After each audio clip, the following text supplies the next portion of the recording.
So,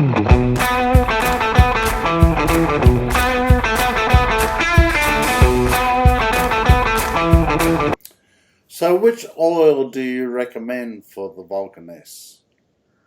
If you take the time to go download the manual and read it, like I said, for the ambient temperatures of 0 C to about 40 C, or about 32 F, which is freezing basically, up to about 104 Fahrenheit ambient temperature, they recommend 1040 oil.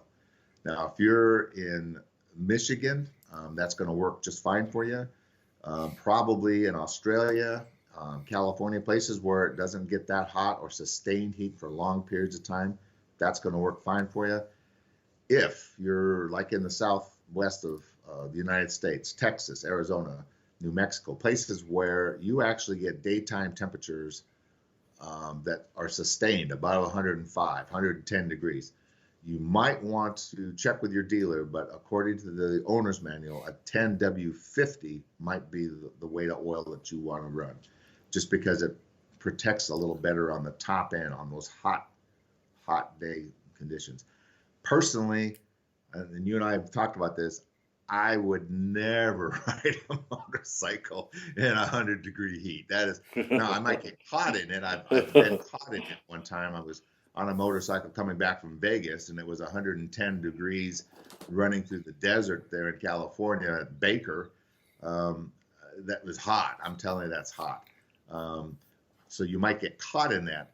But if you're going to do sustained everyday travel, like if you're in, say, Arizona, and you're running, around in Phoenix or down in Tucson where it gets very hot, maybe down in the southern part of Texas, El Paso, where you're talking sustained heat, you might want to go a little higher weighted oil, like a 10W50, but that's just not something that I'm going to be experiencing here in Michigan, and I don't think California would ever have those type of temperatures.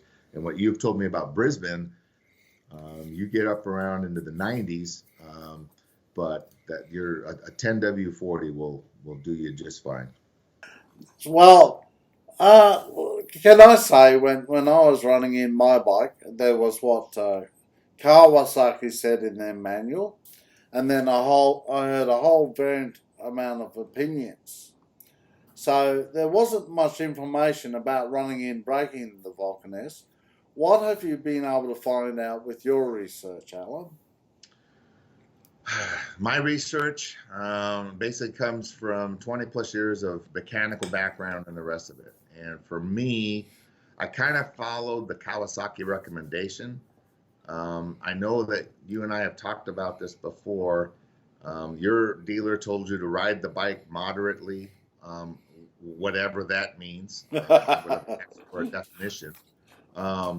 My dealer told me that if you took it up to 4,500 or 5,000 RPM in the first 600 miles, 500 miles, that would be okay.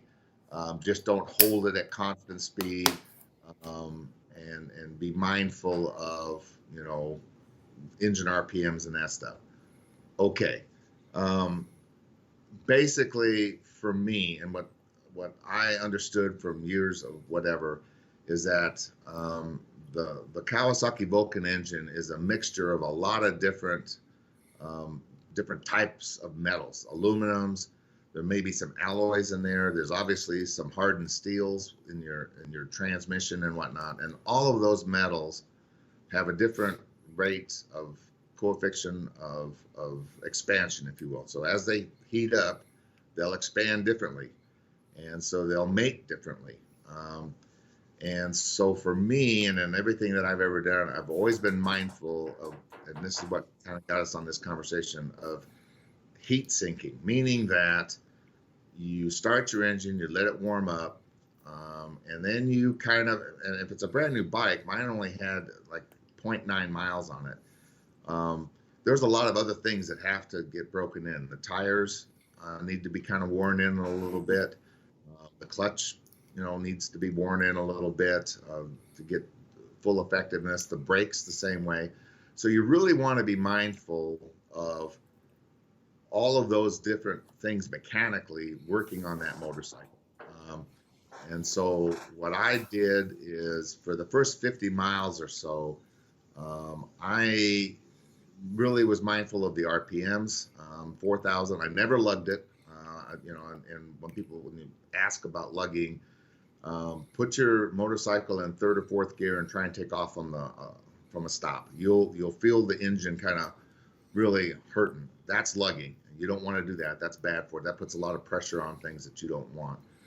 But I was mindful of all of that and just making sure that all my shifting was very smooth, my braking, all of that. And I would only run 5 to 10 miles, get the engine kind of warmed up and things going. And then I would park it and just let it completely cool down. And so what you've done now is you've heated everything up. Parts and pieces are meshing and wearing in, and then you've allowed everything to cool down. And then you go back off, and maybe the next day you do the same thing. And over a period of several runs, things are starting to wear in and break in and not break. What you really want, like we've talked about this before with the oils, the piston rings are probably the most critical, your clutch plates, that kind of thing. And so that's what I did. I did what I called heat sinking, getting the engine up to temperature and then letting it cool all the way down. So things, kind of expand and contract and do their natural metallurgical parts. Okay, Alan. So, what is the ECU? Well, that's the good question, right? I mean, what the ECU basically does is it's watching. It's the brain of the motorcycle, and it's monitoring a lot of things, specifically the engine, but it's also monitoring your ABS system if you have that, your lights, your electrical system, that kind of thing. But the main portion of it is monitoring the engine. And what it's trying to do, and I have some notes here, but what it's trying to do is make sure that the air fuel mixture is correct. It's controlling that. It's also controlling the ignition timing, making sure that depending on where your throttle is, because it's actually it knows the throttle position. Some new motorcycles are actually throttled by wire. There's no cables or anything. It's just all throttled by electronics. But it's monitoring that throttle position. It's monitoring the RPMs. It's monitoring the speed. And it's trying to make sure that all of that, the timing and the air fuel mixtures are correct. It's also monitoring the oil pressure, oil temperatures, the air inlet temperatures, and the big part on the closed loop system, it's monitoring your O2 sensor. So it's actually feeding air, it's allowing air to be fed in at a certain ratio to the fuel.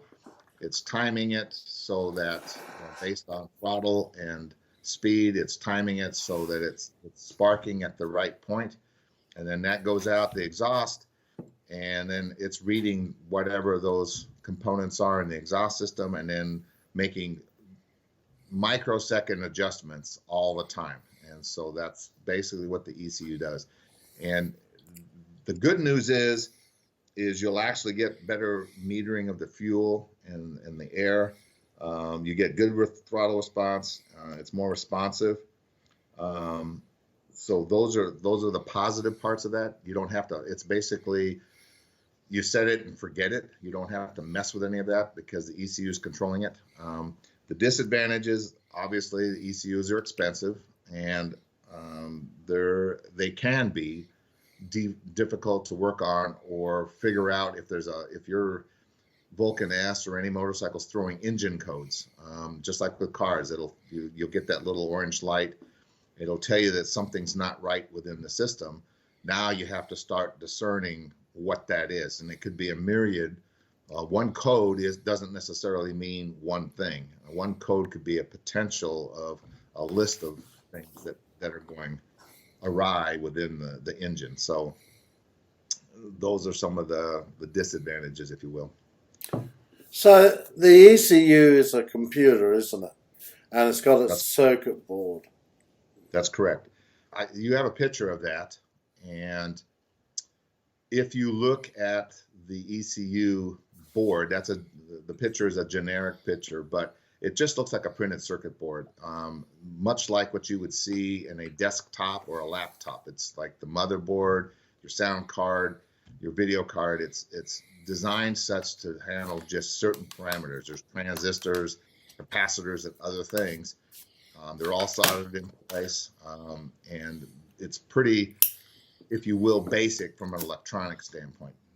So that's the ECU generic looking thing. There's also a picture of the Kawasaki ECU. When you look at that, you'll see that it's roughly, I'm going to say about 5 inches across and 4 inches, and maybe a half an inch thick. Has 2 plug-ins. So the plug-ins are basically, I couldn't find a good wiring diagram, but one plug-in is kind of monitoring all the electrical stuff, ABS brakes, lights, voltage, all that. But the other part's monitoring all the engine pieces. Okay, Alan, why are the tyres so important when riding a motorbike? That's kind of a funny question, and you and I talked about this a little bit, and I had to chuckle when you asked me, but then I got to thinking about it, and I thought, there's more to that question than meets the eye. So what I did is I did it from a, if you will, it's not scientific, but I did it from a calculation standpoint, where what I did is I took some wedges, just like this. Let me get these in my hand here. They look like this. They're just simple little wedges that anybody can purchase at the store. And what I did was I took the wedges and I stuck them in. I took the bike, put it on a vertical, so it's straight up and down, and then stuck the wedges in to either side. So it was right to where the tire contacted the ground. And then I took the wedges and moved them 2 more with those in at a T angle like that. So I had 2 of these T-angled pieces, and then I measured the distance in between. So when I did that, the surprising thing was the actual contact patch of the rear tire on the Vulcan X was like about, you can measure the width on the tire at about 2.5 inches or thereabouts, roughly 65 millimeters. On the overall length of that contact patch, it was only like 4 3/4 inches, about 120 millimeters or thereabouts. So not very much in total. And if you do the front, it's about 1.5 inches in width, but again, about the same 4 3/4 inches in length. And so it doesn't, seem like a lot. I was surprised that the front and back had the same length of contact. But that's all that's in contact with the ground, with Mother Earth. And so if you think about it, you riding on the motorcycle, you have 5 points of contact. Your hands on the handlebars, your feet on the pegs, and you're sitting on the bike. The bike only has 2 points of contact. And in total, those 2 points of contact's only about 19 square inches in total. And as you can see from those pictures, it's pretty minimal. And that's all you're riding on. And so when you wonder why people lose control or people slide out or can't brake in time, some of that is that kind of tire contact point. And if you compare that to a car tire, for example, which I did, my truck tire is 8 inches across and 7 inches in length, 56 square inches on one tire. So that's 3 times, one tire on a car is 3 times the contact point of your motorcycle. And your car has 4 of those tires. Now I understand that cars weigh 10 times more than your motorcycle, but again, that contact patch of those tires on the motorcycle is pretty small when you think that you're doing 60, 70, 80 miles an hour down the highway, and that's all that's keeping you from falling over is those patches. So when you're accelerating, when you're braking, when you're cornering, just be aware that the contact patch is very, very important, and that's why it's important for you to understand the whole deal with the tires on a motorcycle. Thanks for watching my video. If you enjoy my videos, subscribe to the channel.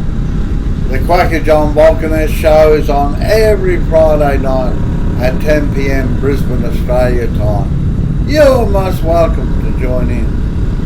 You are most welcome to join the Quacker John chat room, and the link for your invitation to join the chat room is in the comments under the video. I have published a book called My Kawasaki Vulcan SE Adventures, and it is available on the Amazon website. See ya!